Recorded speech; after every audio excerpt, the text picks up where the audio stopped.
어머니, 우리 이사 가요. 딸의 차가운 목소리가 귓가에 맴돌았습니다. 어디로? 저희 신혼집이요. 어머니는 요양원 알아봤어요. 그 순간 무언가가 뚝 하고 끊어지는 소리를 들었습니다. 15년. 제 인생에 15년을 바친 대가가 이거였습니다. 하지만 여러분, 저는 그날 다른 선택을 했습니다. 모두가 예상하지 못한 선택을요. 지금부터 들려드릴 이야기는 68세 김영자, 바로 저의 이야기입니다. 안녕하세요. 윤호TV입니다. 이 채널은 우리 주변의 진솔한 이야기를 나누는 공간입니다. 나이와 상관없이 누구나 자신의 삶의 주인공이 될 수 있다는 것을 보여드리고 싶어요. 오늘 이야기가 마음에 와닿으신다면 구독과 좋아요 버튼으로 응원해주세요. 여러분의 작은 관심 하나하나가 더 많은 분들께 용기를 전하는 힘이 됩니다. 그럼 68세 김영자 할머니의 특별한 선택 이야기 시작하겠습니다. 저는 부산 해운대에서 작은 약국 보조 일을 하며 살았습니다. 남편 태수가 10년 전 암으로 세상을 떠난 후 딸 민지 하나를 의지하며 살았죠. 남편이 암 진단을 받았을 때가 아직도 생생합니다. 딸이 대학교 2학년이었어요. 병원비가 한 달에 300만 원씩 나갔습니다. 집을 팔았고 평생 모은 저축을 다 쓰고 그래도 모자라서 대출까지 받았어요. 3년간의 투병 끝에 남편은 세상을 떠났습니다. 장례식 다음 날 통장 잔고는 47만 원이었어요. 빚은 2천만 원. 대학생 딸 1명. 그게 남편이 제게 남긴 전부였습니다. 엄마, 우리 이제 어떡해? 괜찮아. 엄마가 있잖아. 그때부터 저는 정말 미친 듯이 일했습니다. 새벽 4시 30분에 일어나서 식당 청소를 했어요. 월 80만 원. 아침 8시부터 오후 6시까지는 약국 보조. 월 150만 원. 저녁 6시부터 10시까지는 아파트 경비실. 월 90만 원. 하루 3-4시간만 자면서 5년을 버텼습니다. 손이 갈라지고 피가 나도 참았어요. 허리가 끊어질 것 같아도 참았어요. 민지만 보면 힘이 났거든요. 민지가 서울대 합격 소식을 들고 왔을 때 저는 바닥에 주저앉아 울었어요. 엄마, 나 서울대 붙었어. 정말? 우리 딸 정말 대단하다. 남편 산소에 달려가서 말했습니다.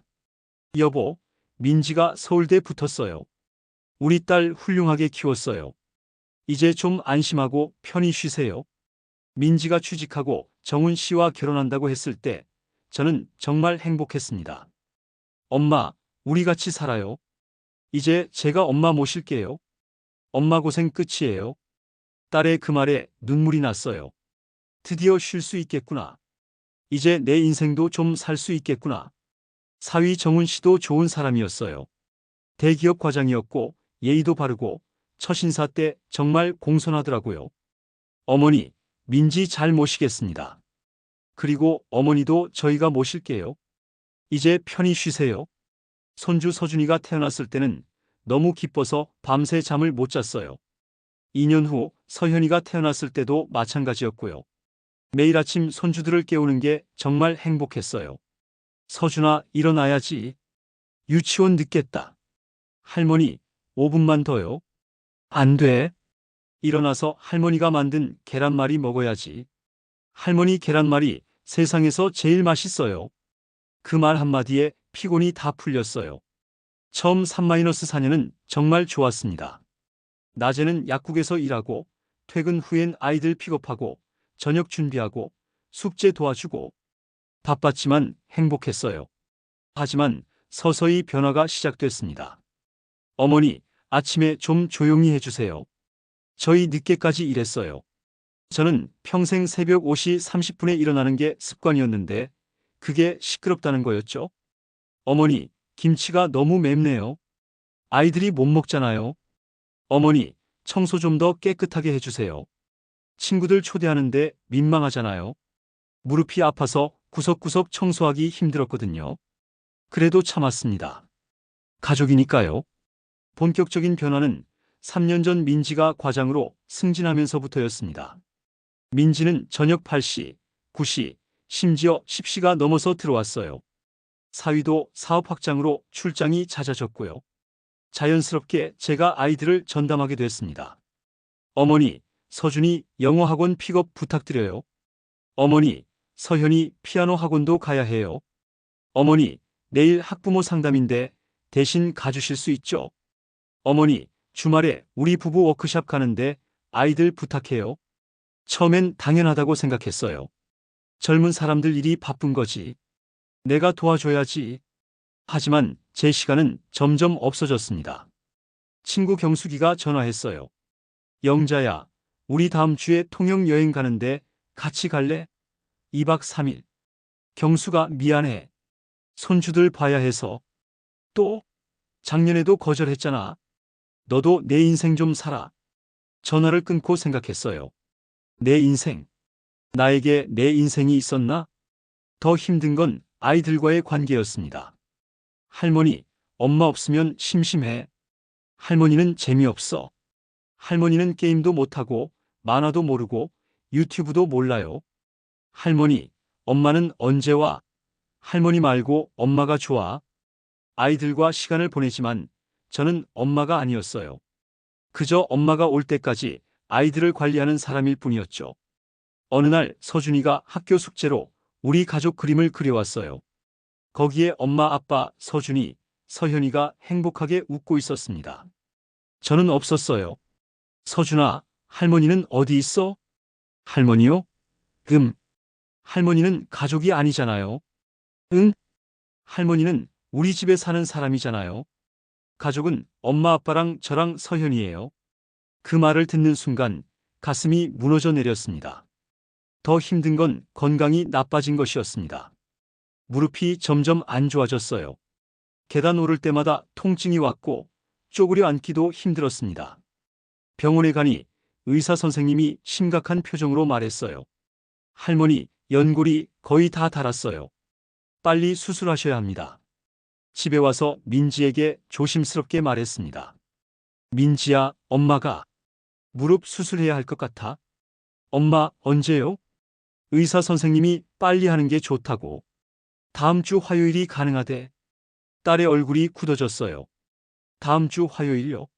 안 돼요, 엄마. 그날 제가 중요한 프레젠테이션이 있어요. 그래도 선생님이 빨리. 엄마, 제발요. 이번 프레젠테이션은 제 승진이 걸린 거예요. 결국 수술을 미뤘습니다. 한 달이 지나자 민지는 이번엔 해외 출장이라고 했어요. 2달째엔 중요한 계약이었고요. 4개월을 미뤘습니다. 그 사이 무릎은 더 악화됐어요. 약국까지 걸어가는 20분이 고통의 시간이었습니다. 약국 사장님이 조심스럽게 말씀하셨어요. 영자 씨, 오늘 손님이 할머니 걱정하시던데 많이 힘들어 보이신데요. 건강부터 챙기세요. 어머니, 그럼 약국 일 그만하시는 게 어때요? 사위가 말했어요. 겉으로는 걱정하는 척이었지만 속뜻을 알 수 있었어요. 결국 약국 일을 그만뒀습니다. 그리고 수술 날짜를 잡았어요. 수술 당일 아침 혼자 가방을 챙기고 있는데 민지가 말했어요. 엄마, 오늘 정말 중요한 회의가 있어서 저녁에 병원 갈게요. 어머니, 죄송해요. 저도 출장이라. 택시를 타고 병원에 갔습니다. 혼자서요. 수술실로 들어가기 전 옆 침대 할머니는 가족들에게 둘러싸여 있었어요. 어머니, 무서우시죠? 제가 계속 여기 있을게요. 며느리가 할머니 손을 잡고 있었어요. 엄마, 손 꽉 잡고 계세요.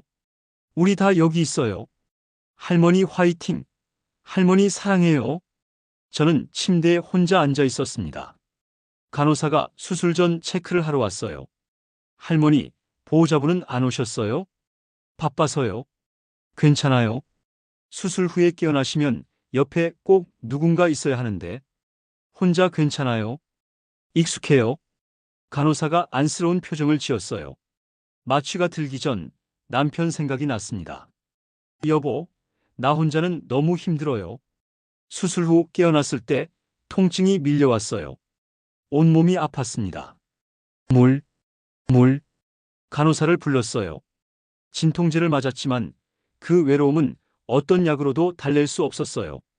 저녁 8시쯤 민지가 왔습니다. 엄마, 수술 잘 됐어요? 응, 잘 됐대.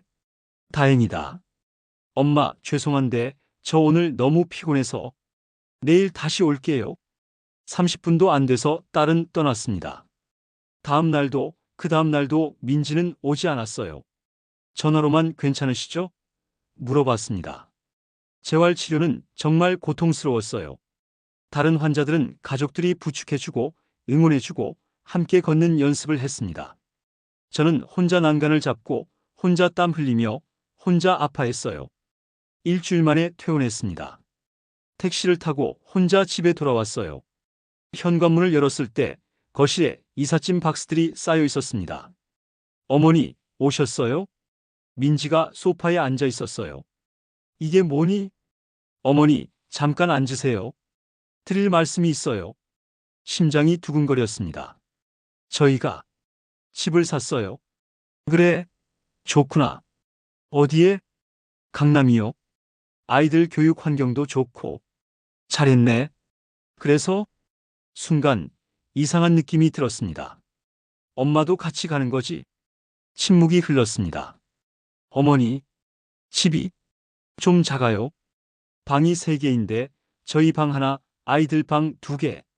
좋은 요양원 알아봤어요. 시설도 정말 깨끗하고. 요양원. 그 단어가 귓가에 맴돌았습니다. 너희, 엄마를 요양원에 보내겠다는 거니? 15년 동안 너희 뒷바라지하고 손주들 키우고 이제 몸이 아프니까 요양원으로 보내겠다는 거야? 그날 밤 잠이 오지 않았습니다. 침대에 누워 지난 15년을 떠올렸어요. 새벽마다 일어나 도시락 싸던 일, 아이들 학원 픽업하던 일, 밤늦게까지 빨래하던 일. 내 인생의 15년이 이렇게 끝나는구나. 새벽 4시 일어나서 오래된 통장을 꺼냈습니다. 약국에서 받은 월급을 모은 돈 2억 3천만 원, 남편이 남긴 보험금 5천만 원, 총 2억 8천만 원. 이 돈이면 내가 다시 시작할 수 있지 않을까? 다음 날 아침 딸에게 말했습니다. 민지야, 엄마 결정했어. 어머니, 요양원 말씀이시죠? 아니야. 엄마는 요양원 안 갈 거야. 네? 엄마가 집 나갈게. 15년 동안 고마웠어. 그런데 이제 엄마도 엄마 인생을 살아보려고. 일주일 후 저는 부산 송정해수욕장 근처를 돌아다녔습니다. 3번째 부동산에서 좋은 곳을 찾았습니다. 40평 정도 되는 건물. 1층은 카페, 2층은 원룸. 이 건물 얼마예요? 계약금 5천만 원에 월세 200만 원입니다. 여기요? 여기로 할게요. 할머니, 정말요? 장사해 보신 적 있으세요? 없어요. 68세에 카페를 새로 시작하신다고요? 네. 망하면 어때요? 해보지도 않고 포기하는 것보다 낫죠.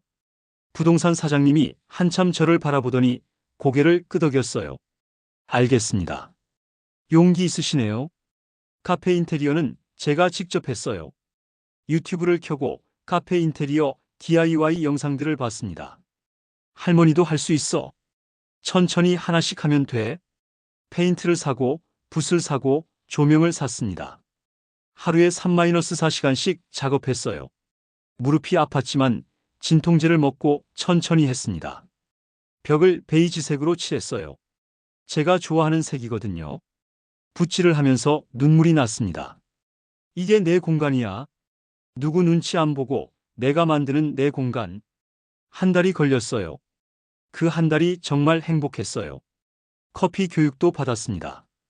부산 서면에 있는 커피 학원을 등록했어요. 첫날 학원에 들어갔을 때 모두가 저를 쳐다봤습니다. 20대, 30대 청년들 사이에 68세 할머니 혼자. 할머니, 여기는 어떻게 오셨어요? 카페 하려고요. 와, 대단하세요. 수강생들이 박수를 쳐줬어요. 2개월 동안 열심히 배웠습니다. 사실 젊었을 때부터 카페를 하고 싶었어요. 대학생 때 카페에서 아르바이트 했었거든요. 하지만 50년을 미뤄왔던 꿈이었죠. 한 달 후 영자의 바다 카페를 오픈했습니다. 첫날 손님 3명, 매출 1만 5천 원. 둘째 날 5명, 매출 3만 원. 일주일 후 하루 평균 매출 2-3만 원, 월세 200만 원을 내려면 하루 최소 7-8만 원은 벌어야 하는데 이러다 망하는 거 아니야? 밤에 통장을 보며 계산했어요. 불안했습니다. 하지만 포기하고 싶지 않았어요. 메뉴를 연구했습니다. 전통차를 만들었어요. 대추차, 생강차, 유자차. 직접 재료를 사서 정성껏 끓였습니다. 수제청도 담갔어요. 레몬청, 자몽청, 매실청. 그리고 할머니표 간식도 준비했습니다. 직접 만든 쿠키, 식혜, 인절미, 약과. 조금씩 소문이 나기 시작했습니다. 여기 할머니가 직접 만든 쿠키 정말 맛있어요. 한 달 반이 지나자 손님이 늘기 시작했어요. 하루 평균 10명, 15명, 20명. 변화는 인스타그램에서 시작됐어요. 어느 날 20대 여성 손님이 카페 사진을 찍더니 업로드했어요. 68세 할머니가 혼자 운영하는 카페. 무릎 수술 후 재활하면서 차린 용기의 공간. 게시물이 1만 좋아요를 받았어요. 그 다음 주 손님이 몰려왔습니다. 어느 날 30대 여성이 혼자 왔어요. 커피를 마시다가 우시더라고요. 할머니, 저도 할머니처럼 용기 내보려고요. 저 직장 다니기 싫어요. 베이커리 하고 싶은데 실패하면 어떡하죠? 나봐요. 68세에 시작했어요. 해보지도 않고 후회하는 것보다 낫더라고요. 2주 후 그 여성이 다시 왔어요. 할머니, 저 사표 냈어요. 제 베이커리 카페 차릴 거예요. 50대 남성분도 오셨어요. 할머니, 저 이혼했어요. 인생이 끝난 줄 알았는데 저도 다시 시작할 수 있을 것 같아요. 당연하죠. 50대면 아직 젊은 거예요. 70대 할머니도 오셨어요. 저도 뭔가 시작하고 싶은데 나이가 너무 많아요. 아니에요. 오늘이 가장 젊은 날이에요. 그 할머니는 매주 카페에 오셔서 그림을 그리기 시작했어요. 할머니, 저 그림 동호회에 가입했어요. 제 카페는 단순한 카페가 아니었습니다. 인생의 전환점에 선 사람들에게 용기를 주는 공간이 되었어요. 용기 카페라고 불리기 시작했습니다. 3개월 후 하루 평균 50명의 손님, 월 매출 600만 원, 순수익 월 400만 원. 하지만 더 중요한 건 저는 지금 행복하다는 거였습니다. 6개월 후 딸이 카페로 찾아왔습니다. 토요일 오후 손님들로 가득한 카페를 보고 민지가 놀란 표정을 지었어요. 엄마, 정말 엄마가 하신 거예요? 응, 엄마 혼자 다 했어. 민지의 눈에 눈물이 고였어요. 엄마, 죄송해요. 그동안 엄마를 너무 당연하게 생각했어요. 괜찮아. 엄마도 덕분에 깨달았어. 그게 사랑인 줄 알았는데 그건 나를 잃어가는 거였어. 엄마, 다시 같이 살아요. 민지야, 이제 엄마는 여기가 좋아. 혼자가 외로운 게 아니야. 내가 원하지 않는 곳에 있는 게 더 외로워. 그리고 민지야, 엄마는 너희가 밉지 않아. 고마워. 그 후로 민지는 달라졌습니다. 한 달에 한 번씩 아이들을 데리고 카페에 왔어요. 할머니, 우리 학교에서 장래 희망 발표했는데 저도 할머니처럼 용기 있는 사람 되고 싶다고 했어요. 서준이가 말했어요. 그 말을 듣는 순간 눈물이 났어요. 지금 제 카페는 1년째 운영 중입니다. 하루 평균 60-1명의 손님, 수익도 월 500만 원 정도 나와요. 더 중요한 건 저는 지금 행복합니다. 매일 아침 일어나는 게 즐거워요. 저녁엔 바닷가를 산책합니다. 지난주에는 지역신문에서 인터뷰도 했어요. 할머니 68세에 창업하신 동기가 뭔가요? 나를 찾고 싶었어요. 70년 가까이 살면서 정작 나는 없었거든요. 기사가 나간 후 더 많은 분들이 찾아오셨어요. 여러분, 나이는 정말 숫자에 불과합니다. 68세에도 78세에도 새로운 시작을 할 수 있어요. 중요한 건 용기입니다. 나는 너무 늙었어. 나는 할 수 없어. 이런 말로 스스로를 가두지 마세요. 지금 이 순간이 가장 젊은 순간이에요. 내일은 오늘보다 하루 더 나이를 먹습니다. 희생하며 사는 것이 사랑이 아닙니다. 진짜 사랑은 서로가 행복할 때 가능합니다. 저는 이제 행복합니다. 매일 아침 거울을 보며 말해요. 영자야, 오늘도 화이팅! 여러분도 오늘부터 시작해보세요. 나이가 많든 적든, 돈이 많든 적든, 중요한 건 마음입니다. 저는 68세의 무릎도 아픈 상태로 시작했어요. 하지만 해냈습니다. 여러분도 할 수 있어요. 실패할 수도 있어요. 하지만 해보지도 않고 후회하는 것보다는 100배 낫습니다. 저는 지금도 매일 배웁니다. 배우면은 나이가 없더라고요. 여러분의 꿈은 뭔가요? 미뤄둔 꿈이 있나요? 오늘부터 하나씩 시작해보세요. 여러분의 이야기도 들려주세요. 댓글로 나눠주시면 함께 응원하겠습니다. 윤호TV는 여러분의 진솔한 이야기를 기다립니다. 구독과 좋아요로 더 많은 분들에게 용기를 전해주세요. 용기가 필요한 누군가에게 이 영상이 닿기를 바랍니다. 나이는 숫자일 뿐입니다. 지금이 가장 젊은 순간입니다. 오늘부터 시작하세요. 여러분도 할 수 있습니다. 저를 믿어주세요. 그리고 무엇보다 여러분 자신을 믿어주세요. 다음 영상에서는 또 다른 용기 있는 선택의 이야기로 찾아뵙겠습니다. 여러분, 오늘도 화이팅입니다.